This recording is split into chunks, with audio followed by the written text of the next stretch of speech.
All right, welcome to The Explainer. Today, we're diving into a really different way of thinking about movement, something from the book EmBody Method by Ryan Rose. And it boils down to this. What if the whole point of movement wasn't about performance, but about presence? What if we actually started by listening to our bodies instead of just telling them what to do all the time? You know, this quote from the book really it sets the stage perfectly. Most of us, right, we think about movement in terms of getting it perfect. That perfect yoga pose, the perfect lift. But this idea completely flips that on its head. It suggests the real work is way simpler and honestly, maybe a lot harder.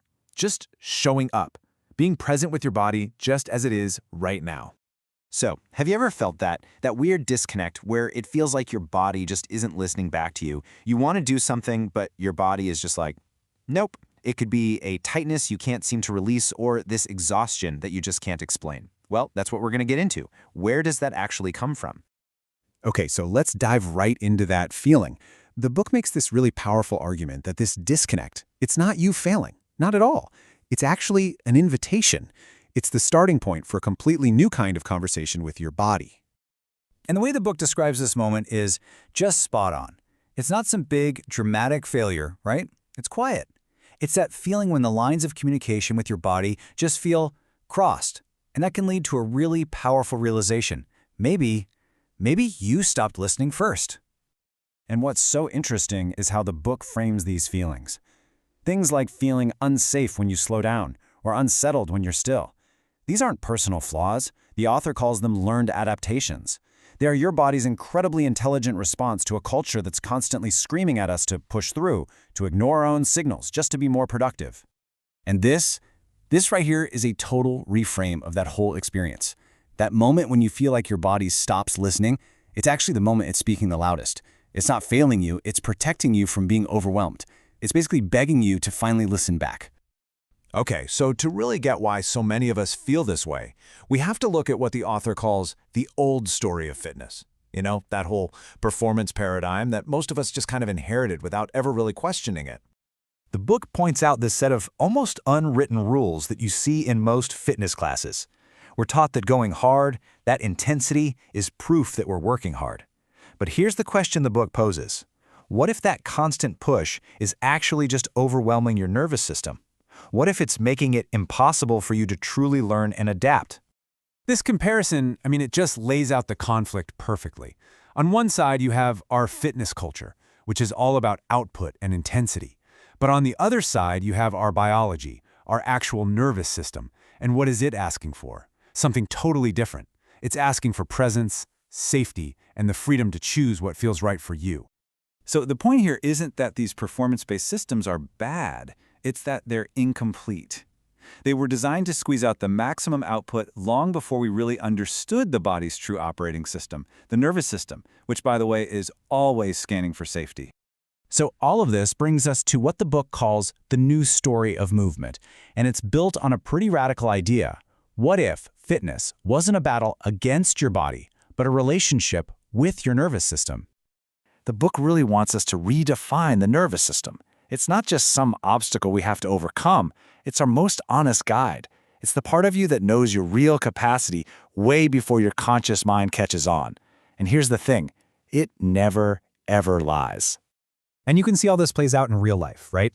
Our internal state is a direct response to what's going on around us. When the world feels stable and predictable, our body organizes around being present. But when things feel unpredictable, rushed, our body immediately shifts into protection mode. And what does that feel like? Tension, bracing, shallow breathing. Sound familiar? So this new relationship, it's really about learning a new language. It's about learning to interpret signals like tension or a shift in your breath, not as failures you have to push through, but as crucial pieces of information coming directly from your body. Okay, so how do we actually do this? How do we build this new relationship? Well, the EmBody Method is built on 4 foundational principles that the author calls the pillars of return. These 4 pillars are really the heart of the whole method: breath, precision, continuity, and care. Now, the book makes it clear these aren't just techniques you have to master. They're the ingredients you need to create an environment of safety, a space where your nervous system can finally let go of those old protective patterns and learn a new way of being. Let's break them down one by one. First up, Pillar 1, breath. This recenters absolutely everything. We're not just talking about getting oxygen here. Your breath is the most honest, real-time indicator of your body's state. When your breath is steady and full, your nervous system is basically saying, yep, we're good. But when it's held or shallow, it's a clear signal that says, whoa, not yet. Next, Pillar 2, precision. And this is not about being perfect. It's about providing your body with clear information. The book makes a great point that vague cues like go deeper can actually create stress and ambiguity. But when instructions are precise, it reduces that confusion, and the nervous system registers that clarity as safety. Pillar 3 is continuity. This is all about those in-between moments. You know, when we rush from one pose or one exercise to the next. The book says that's a form of self-abandonment. But by moving slowly, continuously, we teach the body how to stay present through change. And that is a really profound skill to have, both on and off the mat. And finally, Pillar 4, care. This is the one that holds it all together. And this isn't about being soft or easy. It's an ethical commitment. It's about creating movement experiences that build a person up, that honor their choices and their body's unique intelligence, instead of reinforcing harm. All right, so let's put this all together and see how it completely redefines one of the most, let's be honest, misunderstood words in fitness: strength.